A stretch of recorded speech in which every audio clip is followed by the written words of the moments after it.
Childhood trauma can have a direct, lasting impact on physical health, mental health, and the ability to function in society. But we didn't have any idea how much impact it had until the late 1990s, when a curious doctor made a groundbreaking discovery. Dr. Felitti led an obesity clinic at Kaiser Permanente. In the late 1980s, he observed a strange phenomenon where many patients who successfully lost weight quickly regained it. Some even dropped out of the program even though they were successful. So he was curious about this pattern, so Dr. Felitti started interviewing patients to understand why they regained the weight. And during these interviews, he uncovered that a significant number of these patients had a history of childhood trauma and abuse. So he started to wonder if obesity might be a coping mechanism for dealing with the unresolved trauma. So Dr. Felitti collaborated with the CDC to ask over 17,000 adults about their exposure to various types of childhood trauma. And these are called adverse childhood experiences, or ACEs for short. The original ACES study identified 10 categories of these experiences, which can be grouped into 3 broad categories. Abuse, which includes physical and emotional and sexual abuse. Neglect, which is physical and emotional neglect. And household dysfunction, which includes domestic violence, substance abuse, untreated mental illness, parental separation or divorce, or parental incarceration. Now, the original study didn't explore other forms of adversity, like environmental violence, like war or gang violence or crime, or relocation, like moving, asylum seeking, or divorce, grief and loss, racism, prejudice, or poverty. But even just with their limited study, they had 2 findings that changed our understanding of childhood trauma forever. First, they found that a huge number of people have experienced at least one ACE, 64% of people. And then they found that 17% of children, so that's 1 in 6 children, experience at least 4 ACEs. Even more specifically, 28% of women and 16% of men reported being sexually abused during their childhoods. And this study was done with a mostly middle-class white folk, but the rates are actually probably higher with other demographics. So that was the first finding, that childhood trauma is way too pervasive. And then the second big finding, Dr. Felitti found that this trauma is directly correlated with a wide range of negative health outcomes in adulthood, including chronic disease, mental health issues, substance abuse, and early death. Okay, so let's dive into this a little bit. Let's explore the impact of childhood trauma on physical health. So ACEs increase your chance of autoimmune conditions, heart disease, diabetes, or obesity.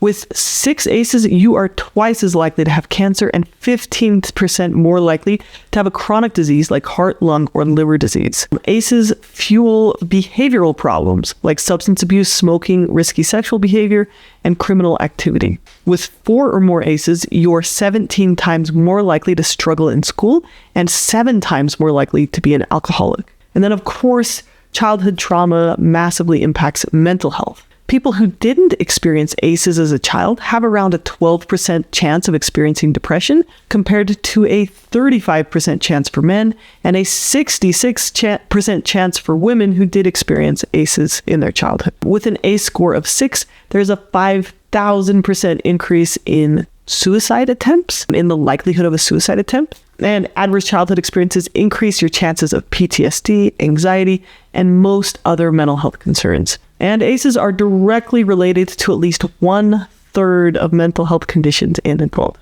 So by helping children grow up in safer homes, we could reduce the rate of depression by 44%. This is just so impactful. The ACEs study was one of the first to demonstrate how childhood trauma could have a lasting impact on physical and mental health. And childhood trauma can impact basically every aspect of your life. The ACEs study showed that it can impact our ability to form healthy relationships or perform at work. Now, I do think that almost everyone experiences something in their childhood that they could consider traumatic. And the study found that 2/3 of people experienced at least one of these events on the ACEs list. But when we have supportive adults in our lives, most of us have the capacity to process through a traumatic experience. Sadly, though, at least 1/3 of the kids with an ACE had at least 4 ACEs, which means that they were living with recurring trauma that permeated multiple aspects of their life. And this trauma was often coming from the people who were supposed to be supporting them. The ACEs study found that the more ACEs a person experiences,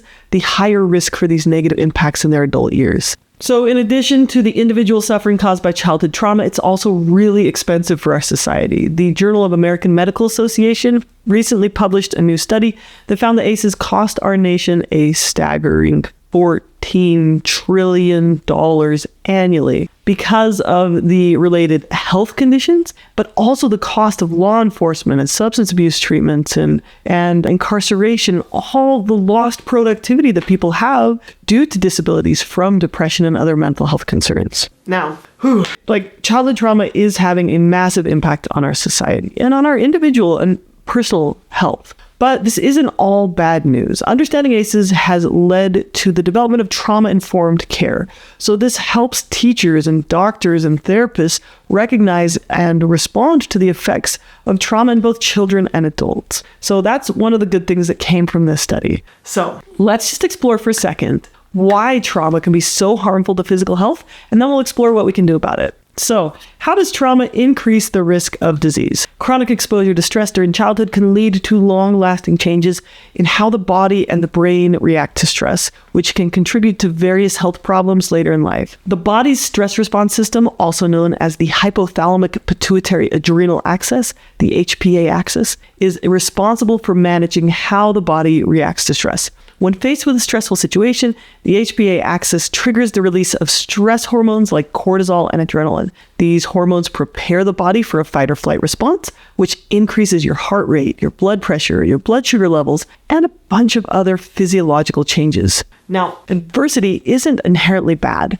When a child faces adversity and has caring adults to support them and access to resources to recover and restore their sense of safety, they can develop a healthy response to stress, where their parasympathetic response, the calming response in the nervous system, kicks on. And adversity with support can make them more resilient, confident, and capable.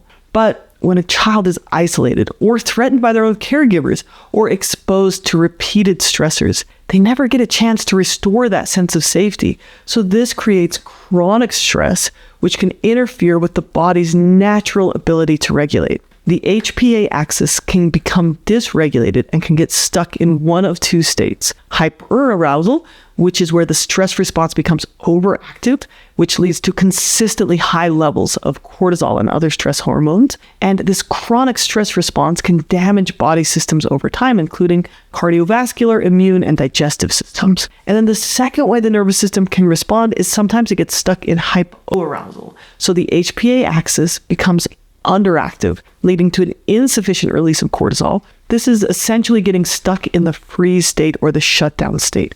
And this can make it difficult for the body to respond appropriately to stress. So this might leave an individual feeling overwhelmed or unable to cope with challenges. It looks like depression. Now, ACEs can also cause structural and functional changes in key brain areas involving stress regulation. So this includes the amygdala, which plays a crucial role in processing fear and emotional responses. It can become hyperactive due to ACEs, and this makes people more sensitive to perceived threats, and it leads to these heightened anxiety and fear responses. The prefrontal cortex is responsible for executive functions like decision-making and impulse control, and this can become less effective in regulating emotional responses after trauma. So people who've experienced trauma have a harder time making rational decisions and managing stress and dealing with the pressures of life. Changes to the hippocampus can impair memory and cognitive function, and they can also reduce our ability to properly assess and respond to stressful situations. Okay, so long story short, childhood trauma, it's really harmful to our mental health, our physical health, our brain, and our stress response in our nervous system. But can it be treated afterwards? Yes. As we learn how trauma impacts mental and physical health, better treatments for trauma have been developed. So schools, workplaces, and doctors are implementing trauma-informed care, and individuals can get support through various types of therapy, education, and experiences. I have a whole playlist on these treatments, so you could check that out. I'll link that in the description. But I really do believe that we humans have a massive potential for post-traumatic growth, and we have the ability to heal and to learn to regulate our nervous systems and to improve our brain and body's ability to regulate stress. It's just that most people have never been taught how to do so. So if you want to learn more, there's a ton of resources out there. I'm making a document to put as many of the good ones as I can find in one place. And of course, you can take my free grounding skills course to learn the basics of how to regulate your nervous system. And again, I'll make sure and link those down below. Now, another interesting thing is if you're interested in whether adverse childhood experiences might be affecting you now, you can take an ACES quiz over at NPR, and I'll link that in the description as well. Okay, so yes, trauma can be treated, but even more importantly, can it be prevented? And I would say yes, absolutely. We don't just want to have an ambulance at the bottom of the cliff picking up the kids who fell off the cliff. We want to build a fence at the top of the cliff, preventing children from getting hurt in the first place. I really do believe that we can prevent ACEs, and a large study by the CDC has explored how. And I'm going to share some lists, but what it really comes down to is building up community support for families, strengthening marriages, and supporting parents. It involves helping people learn the skills to function better at work and school and build financial security. And this can be as simple as helping families connect to free parenting resources, or volunteering in your local school and reading to kids, or being a big brother, big sister. It makes a difference if you connect with your neighbors, or you support community programs, or even just working on your own healing process can help break the chain of generational trauma. When children have a handful of supportive people in their lives, that can make all of the difference. And adversity can become a resilience factor instead of leading to PTSD. Now, I am feeling really fired up about this right now. I seriously believe that you people watching my videos can take active steps to stop passing down generational trauma, whether that's just by taking small steps to improve your own mental health, or strengthening your family, or reaching out and supporting your community. So comment below, what is the one small step you're going to take this week to help prevent childhood trauma? Thank you for watching, and take care.